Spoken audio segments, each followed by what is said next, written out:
Hello friends, welcome to Kavitha Samayalarai. இன்னைக்கு நம்ம பார்க்க போற ஸ்பெஷல் ரெசிபி நல்ல சுவையான egg pepper masala. One of the favourite dish. எனக்கு ரொம்ப பிடிக்குங்க.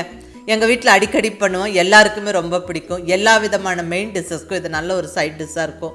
ரைஸ், சப்பாத்தி, அது பர்టిక్యులர்லி வெரைட்டி ரைஸஸோடலாம் இது ரொம்ப நல்ல பொருத்தமா இருக்குங்க. சிம்பிளான ரெசிபி, டக்குன்னு பண்ணிடலாம். பேச்சுலர்ஸ்க்கெல்லாம் ரொம்ப கம்ஃபர்டபுளாக இருக்கும் இந்த ரெசிபி பண்ணுறதுக்கு. வாங்க அருமையான எக் பெப்பர் மசாலா எப்படி பண்ணுறதுன்னு பார்க்கலாம். இப்போ இங்கே ஃபஸ்ட்டு ஸ்டெப்பாக நம்ம எக்கை நல்லா பாயில் பண்ணி எடுத்துடலாங்க. இங்கே 6 முட்டை வேக வச்சு எடுத்துக்கிறேன். நல்லா ஸ்டவ்வை மீடியம் ஃப்ளேமில் வச்சுக்கிட்டு ஒரு 15 நிமிஷம் நல்லா எக்கை பாயில் பண்ணோம்னா பர்ஃபெக்டாக எக்கு வெந்துடும். இப்போ எக்கு மேலே அந்த தோலெல்லாம் எடுத்து வச்சிடலாம். நல்லா ஒரு 15 நிமிஷம் பாயில் பண்ணின எக்கில் இம்மீடியட்டாக அந்த சுடுதண்ணியை வடிச்சிட்டு பச்சை தண்ணியில் கொஞ்சம் நேரம் வச்சு தண்ணியை வடிச்சிட்டு நம்ம உரிச்சோம்னா அழகாக எக்கு உறிஞ்சு வந்துடும். அடுத்தது வெந்த முட்டைகளை 2 கட் பண்ணியாச்சுங்க. So egg ready. இப்போ நம்ம எக் பெப்பர் மசாலா தாளிச்சிடலாம். இங்கே ஸ்டவ்வில் ஒரு கடாய் வச்சாச்சுங்க. கடாய் சூடானதுக்கப்புறம் நல்லா ஒரு 2 டேபிள் ஸ்பூன் அளவுக்கு ஆயில் சேர்த்துக்கிறேன். எண்ணெய் லைட்டாக வெதுன்னு ஆன உடனே ஒரு 1/4 டீஸ்பூன் அளவுக்கு மஞ்சள் பொடி சேர்த்துக்கோங்க. அடுத்ததாக ஒரு 1/4 டீஸ்பூன் மிளகாய் பொடி, 1/4 டீஸ்பூன் பெப்பர் பொடி, கூடவே கொஞ்சமாக உப்பு நல்லா கலந்து விட்டுறலாம். கண்டிப்பாக ஆயில் வெதுன்னு இருக்கும் போதே இந்த மசாலா பொடியெல்லாம் சேர்த்துக்கோங்க. ரொம்ப சூடானதுக்கப்புறம் சேர்த்தா மசாலா பொடியெல்லாம் கரிஞ்சிருங்க. இப்போ நம்ம வேக வச்சு ரெடியாக வச்சுருக்கிற முட்டையை நம்ம இப்படி அடுக்கி விட்டுறலாம். அதாவது 2 கட் பண்ணி வச்சுருந்தோம், அது இந்த ஆயிலில் இப்படி அடுக்கி விட்டுருங்க. ஸ்டவ்வை கண்டிப்பாக லோ ஃப்ளேமில் வச்சுக்கோங்க. இந்த முட்டை இந்த மசாலா பொடியோடு சேர்த்து இந்த ஆயிலில் ஃப்ரை ஆகி வரட்டும். இப்படி நம்ம ஃப்ரை பண்ணி எடுக்கும்போது முட்டைக்கு நல்ல உப்பு காரம் பிடிக்குங்க. அந்த ஆயிலில் லைட்டாக அந்த ஃப்ரை ஆனதுக்கப்புறம் அந்த முட்டையோட டேஸ்ட்டும் ரொம்ப நல்லாயிருக்கும். அங்கே ட்ரை பண்ணி பாருங்கள், ரொம்ப நல்லாயிருக்கும். இப்போ நல்லா அது ஃப்ரை ஆகட்டும். ஒரு 2 நிமிஷம் அப்படியே லோ ஃப்ளேம்லேயே விடுங்க, ஹை ஃப்ளேமில் வைக்காதீங்க. இப்போ எல்லா முட்டைகளையும் மெல்லமாக திருப்பி போடுங்க. ஒரு 2 ஸ்பூன் வச்சுட்டு இப்படி அழகாக திருப்பிடலாம். இப்படி ஃப்ரை பண்ணும்போது நம்மளுக்கு இன்னொரு பெனிஃபிட்டும் இருக்குங்க. பெப்பர் மசாலாலாம் தாளிச்சிட்டு நம்ம இந்த ஃப்ரையான எக்கை போட்டு அதில் மிக்ஸ் பண்ணும்போது அந்த ஒயிட்டும் எல்லோவும் தனித்தனியாக சீக்கிரம் கலந்து வராது. ஸோ அதுவும் நம்மளுக்கு ஈஸியாக இருக்கும். நீங்கள் அதை ட்ரை பண்ணி பாருங்கள். திருப்பி போட்டதுக்கப்புறமும் நல்லா ஒரு நிமிஷத்துக்கு மேலே லோ ஃப்ளேமில் ஃப்ரை பண்ணிக்கோங்க. ஸ்டவ்வை ஹை ஃப்ளேமில் வைக்காதீங்க. ஃப்ரையான எக்ஸை இப்போ ஒரு பிளேட்டில் எடுத்துடலாம்.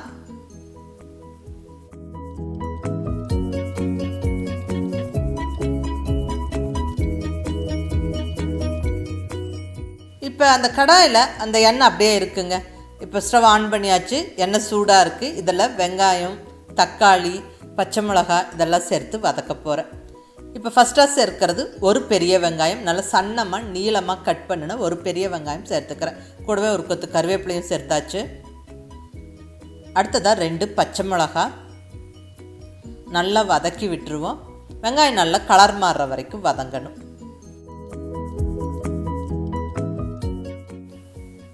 பாருங்கள், வெங்காயம் நல்லா வதங்கிருச்சு. இப்போ இந்த ஸ்டேஜில் ஒரு 1/2 டீஸ்பூன் அளவுக்கு ஜிஞ்சர் கார்லிக் பேஸ்ட், இஞ்சி பூண்டு விழுது சேர்த்துக்கிறேன். இதுவும் நல்லா வதக்கி விட்டுறலாம். இஞ்சி பூண்டு விழுதோடைய பச்சை வாசனை போகிற வரைக்கும் வதக்கிக்கணும். அடுத்ததாக ஒரு 1/2 தக்காளி நல்லா சின்ன சின்ன பீசஸாக கட் பண்ணி சேர்த்துக்கிறேன். ஒரு பெரிய தக்காளியில் ஒரு 1/2 தக்காளி வெட்டி சேர்த்துக்கிறேன். இதுவும் நல்லா வதக்கி விட்டுறலாங்க. இப்போ கொஞ்சமாக உப்பு. தக்காளி சீக்கிரமாக வெந்து வந்துடும். ஒரு 2 நிமிஷத்தில் தக்காளி நல்லா சாஃப்டாக மசிஞ்சு வெந்துருச்சு.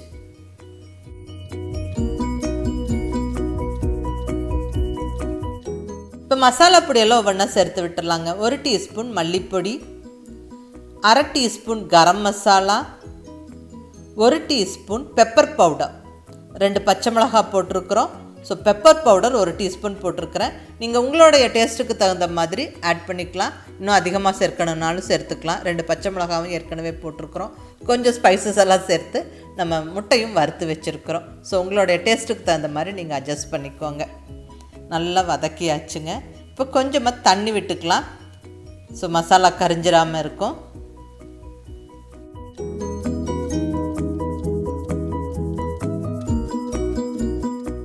இப்போ எக் பெப்பர் மசாலாவுக்கு நம்ம மசாலா ரெடி பண்ணிட்டோங்க.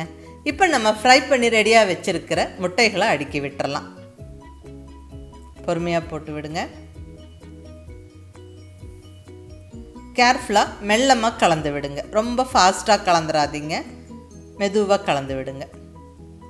2 நிமிஷம் இந்த மசாலாவோடு சேர்ந்து இந்த எக்கு ஃப்ரை ஆகி வரட்டும்.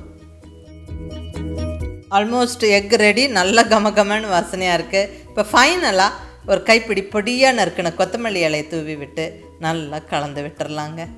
அவ்வளோதாங்க, அருமையான எக் பெப்பர் மசாலா ஜம்முன்னு ரெடி ஆயிடுச்சு. ரொம்ப ஒரு ஈஸி சிம்பிள் ரெசிபி இது. பட் எல்லாருக்குமே ரொம்ப பிடிக்கும். எல்லா விதமான மெயின் டிஷ்ஷஸோடவே இது நல்ல பொருத்தமாக இருக்கும். ரைஸ், சப்பாத்தி, வெரைட்டி ரைஸ் எல்லாத்துக்குமே இந்த சிம்பிள் அண்ட் குயிக்காக செய்யக்கூடிய இந்த எக் பெப்பர் மசாலா அட்டகாசமாக இருக்குங்க. ஒரு தடவை இந்த மாதிரி செஞ்சிங்கன்னா கண்டிப்பாக திரும்ப திரும்ப செய்வீங்க. அந்த அளவுக்கு ரொம்ப டேஸ்ட்டாக இருக்கும். மிஸ் பண்ணாமல் ட்ரை பண்ணி பாருங்கள். ஒரு ஈஸி சிம்பிள் ரெசிபி தான். புதுசாக சமைக்க பழகிறவங்களுக்கும் பேச்சுலர்ஸ்க்கும் ரொம்ப ஈஸி அண்ட் கம்ஃபர்டபுளாக இருக்குங்க இந்த எக் மசாலா பண்ணுறதுக்கு. ட்ரை பண்ணி பாருங்கள். சப்பாத்திக்கு இது சைட் டிஷ்ஷாக பண்ணணுன்னா கொஞ்சம் கிரேவி மாதிரி பண்ணிக்கோங்க.